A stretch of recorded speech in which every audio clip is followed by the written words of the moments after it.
Good morning, everyone. How are you? Hope you all are doing fine. So, today we are going to study about inflation. So, you must have heard about inflation in one way or another, or in your general life as well. So, what really is inflation? This topic is really important from even if you are preparing for UPSC or IES or any competitive exams, because this is general phenomenon of the economy and you should be knowing about it. बहुत ही general तरीके से हम पढ़ेंगे, जिसे कहते हैं बहुत ही scratch वे में पढ़ेंगे। ठीक है, तो जिसको नहीं भी पता इन्फ्लेशन क्या है वो भी समझ जाए। इन्फ्लेशन कब होती है? जब आपकी इकोनॉमी में प्राइसेस बहुत ज़्यादा इंक्रीज़ होने लगे, we can say there is inflation. when prices rise and supply is so less, जो मैच ही नहीं हो रहा, डिमांड और सप्लाई इक्विलिब्रियम में नहीं है, क्योंकि सप्लाई पीछे से कम आ रही है और डिमांड लोगों की बहुत ज़्यादा है, तो सेलर्स क्या करते हैं? They increase their prices. That is why sellers के लिए तो इन्फ्लेशन कभी कभार प्रॉफिटेबल हो भी सकता है, बट जो कस्टमर्स हैं उनके लिए तो नहीं है ना, बिकॉज दे हैव टू पे double the price which they were giving before. So that's why inflation is threat to the economy, because it erodes the purchasing power of people and it reduces the purchasing power of money. Money की value कुछ भी नहीं रहती, कम हो जाती है. ठीक है, फिर what causes inflation?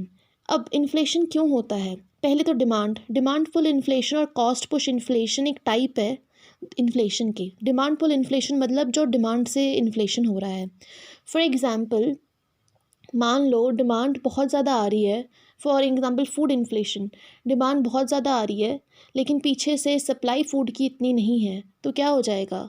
प्याज मान लो एक प्याज है, अनियन है, अनियन का प्राइस हम सुनते हैं बढ़ गया मार्केट में. क्यों बढ़ गया? क्योंकि डिमांड लोगों की बहुत ज़्यादा है लेकिन सप्लाई उस हिसाब से नहीं है, इसलिए हमें प्राइस बढ़ाने पड़ते हैं, जिससे एंड कंज्यूमर जो है उसको ही डिसएडवांटेज होता है.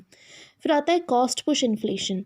ना what is cost push inflation? जब फॉर एग्जांपल ऑयल, मान लो आप सुनते हो ऑयल के प्राइसेस बढ़ गए. ऑयल एक मेजर कमोडिटी है, अगर ऑयल के प्राइस बढ़ेंगे तो ट्रांसपोर्टेशन की भी कॉस्ट बढ़ेगी, ट्रांसपोर्टेशन की कॉस्ट बढ़ेगी तो फूड के भी प्राइस बढ़ेंगे, क्योंकि ट्रैक्टर्स महंगे हो जाएंगे, है ना. तो one thing relates to another, there is a chain reaction.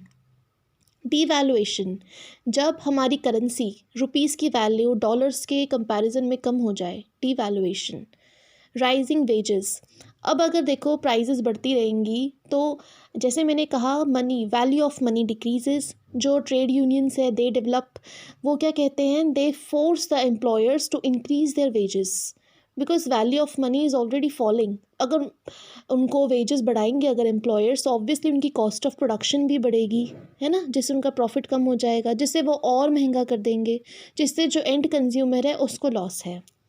Expectations of inflation, अब अगर एक कंज्यूमर है, एक मिडिल क्लास आदमी है, is expecting that in future the prices will be rising, what he will do? He will be buying more in current scenario. जैसे हमने Covid में देखा था, ऑक्सीजन मीटर्स के बारे में भी तो ऐसा हुआ था. उसकी जो प्रोडक्शन है वो वहाँ से बढ़ नहीं रही थी, सप्लाई कम थी. लोग क्या कर रहे थे? दे वर थिंकिंग कि फ्यूचर में और प्राइस बढ़ेंगे, they were buying more and more of them and they were stocking in their homes. That's why market में उसकी क्या हो गई? सप्लाई कम हो गई, जिससे प्राइस ज़्यादा हो गया. नाउ इम्पैक्ट ऑफ इन्फ्लेशन, क्या इम्पैक्ट हो सकते हैं इन्फ्लेशन के? कुछ फेवरेबल है, कुछ अनफेवरेबल है. हायर प्रॉफिट्स किसको होंगे? सेलर्स को. इंक्रीज़ इन प्रोडक्शन, क्योंकि डिमांड ज़्यादा है तो प्रोडक्शन बढ़ानी पड़ेगी. अब डिमांड ज़्यादा है, प्रोडक्शन बढ़ानी पड़ेगी, तो ऑब्वियसली एम्प्लॉयर्स भी चाहिए, तो एम्प्लॉयमेंट बढ़ेगी, है ना, इनकम बढ़ेगी. बेनिफिट टू बोरोवर्स, अब जो डेटर है जिसने पैसे लिए हैं उसके तो फ़ायदा है ना, क्योंकि फ्यूचर में उस पैसे की वैल्यू तो कम हो गई, लेकिन क्रेडिटर जो है उसको लॉस है. शेयर होल्डर्स को डिविडेंड ज़्यादा मिलेगा, they can earn a good income. Now what is unfavourable impacts of inflation? जो फिक्स्ड इनकम ग्रुप्स है, लाइक पेंशनर्स, जो फिक्स्ड इनकम जिनको मिलती है उनके लिए तो लॉस है, क्योंकि पैसे की वैल्यू अब कम होती जा रही है, तो जो उनको पैसे मिल रहे हैं उसकी तो कोई वैल्यू ही नहीं है. इनइक्वालिटी, क्योंकि जो रिच है दे गेट रिचर, जो सेलर है उनको ज़्यादा प्रॉफिट मिलता है, लेकिन जो पुअर है उनको तो कुछ भी नहीं मिल रहा, तो inequality is there. Negative impact on export income, क्या हो जाएगा? जब demand in the foreign market कम हो जाएगी तो it will lead to decrease in export. Lenders face losses, जैसे मैंने कहा डेटर को प्रॉफिट है लेकिन जो क्रेडिटर है उसको तो लॉस है, क्योंकि उसको तो उतने ही पैसे मिलेंगे जितना उसने पहले दिए थे. Measuring inflation, WPI and consumer price index, it is very very important. जब आप स्टैटिस्टिक्स में इंडेक्स नंबर पढ़ोगे आप ये भी वहाँ चीज़ पढ़ोगे, ठीक है। चलो, WPI क्या होता है? WPI is when you measure the quantity of goods by wholesaler. CPI is for retailer, WPI is for wholesaler. You can say CPI is also called as retail inflation. Okay, now WPI जो होता है वो खाली goods के लिए होता है, लेकिन जो CPI है it measures goods and services both.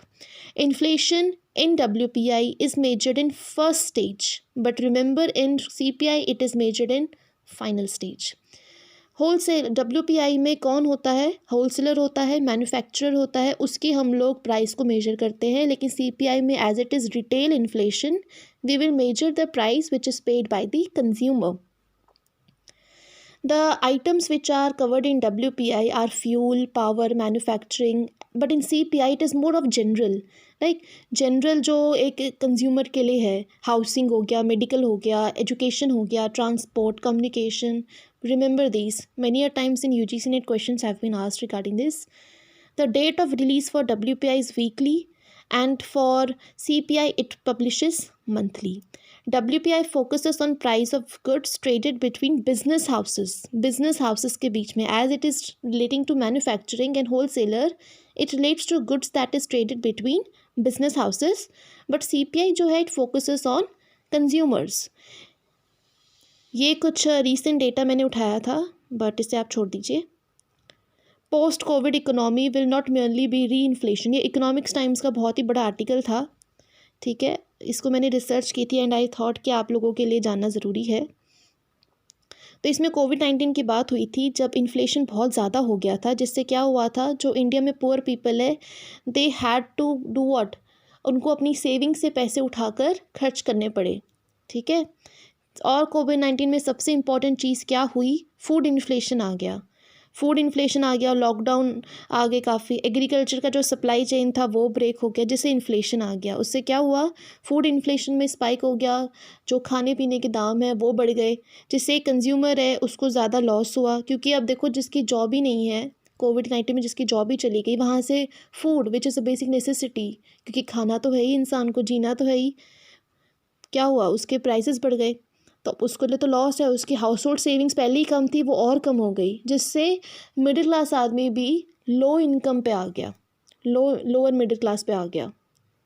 Russian Ukraine crisis तो आपको पता ही होगा, थोड़ा सा पुराना हो गया, बट इससे भी कितना हमें प्रॉब्लम हुआ, क्योंकि हमारा ऑयल मार्केट कितना डिस्टर्ब हुआ है ना. बिकॉज एज अ कंट्री हम लोग 90% जो हमारा इंपोर्ट था सनफ्लावर ऑयल जिसे हम कहते हैं, वो रशिया और यूक्रेन से हम लोग इंपोर्ट करते थे. तो इस वजह से हमें कितना प्रॉब्लम हुआ. यू कैन से दिस इज़ कॉस्ट इन्फ्लेशन. जो एग्रीकल्चर था ये था एक तरह से आप कह सकते हो combination of demand and costful inflation.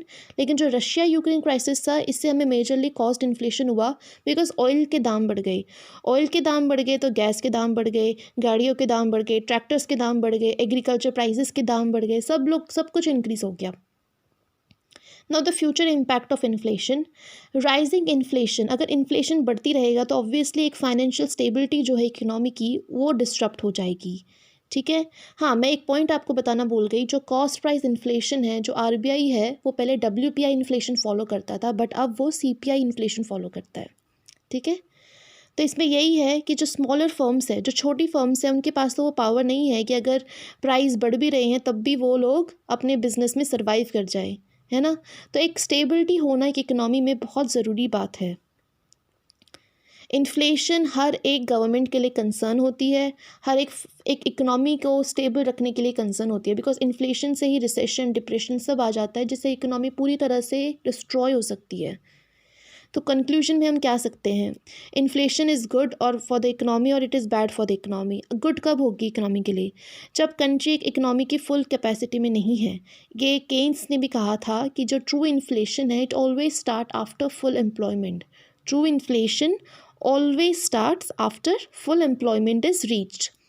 When economy is not running at the capacity means यहाँ पर wastage of resources है, लेबर को एम्प्लॉयमेंट नहीं मिल रही है ना, काफ़ी लेबर यूटिलाइज़ नहीं हो पा रहे, उनको जॉब्स नहीं मिल रही है, तो इन्फ्लेशन हेल्प करेगा. क्यों? क्योंकि डिमांड बढ़ेगी, प्रोडक्शन बढ़ेगी. प्रोडक्शन बढ़ाने के लिए एक एम्प्लॉयर्स को और मतलब लोगों को हायर करना पड़ेगा, तो येस इन्फ्लेशन वहाँ तक तो ठीक है, बट अगर ये अनचेक है, अगर ये लिमिट नहीं लगाई गई इन्फ्लेशन की, तो अनएम्प्लॉयमेंट भी हो सकती है, क्योंकि जैसे जैसे प्राइजेस बढ़ेंगे वैसे वैसे क्या होगा, ट्रेड यूनियंस डेवलप होंगे, वो लोग और वेजेस की डिमांड करेंगे, जिससे कॉस्ट ऑफ प्रोडक्शन बढ़ेगी, जिससे प्रॉफिट्स बिजनेस का कम होगा, जिससे वो क्या करेंगे, आगे कंज्यूमर्स को ही सेल करेंगे ज़्यादा ज़्यादा। और अगर अनएम्प्लॉयमेंट इंक्रीज हुई इससे, तो स्टैगफ्लेशन भी आ सकता है। स्टैगफ्लेशन सबसे पहले कब हुआ था, जब हम फिलिप्स कर्व की बात करते हैं, सबने सुना होगा ना Phillips curve, trade off between inflation and unemployment. तो स्टैगफ्लेशन क्या होता है, जब अनएम्प्लॉयमेंट भी इंक्रीज़ हो रही है, इकोनॉमी भी तबाह हो रही है और इन्फ्लेशन भी इंक्रीज़ हो रहा है। ये अमेरिकन्स ने देखा था 1970 में। क्यों? क्योंकि 1970 में क्या हुआ था, ऑयल के प्राइसेस बहुत ज़्यादा बढ़ गए थे, जिससे कॉस्ट पुश इन्फ्लेशन आ गया अमेरिका में, जिससे क्या हुआ, स्टैगफ्लेशन धीरे धीरे डेवलप हो गया। So that was all regarding inflation. If you have any questions please comment. Thank you.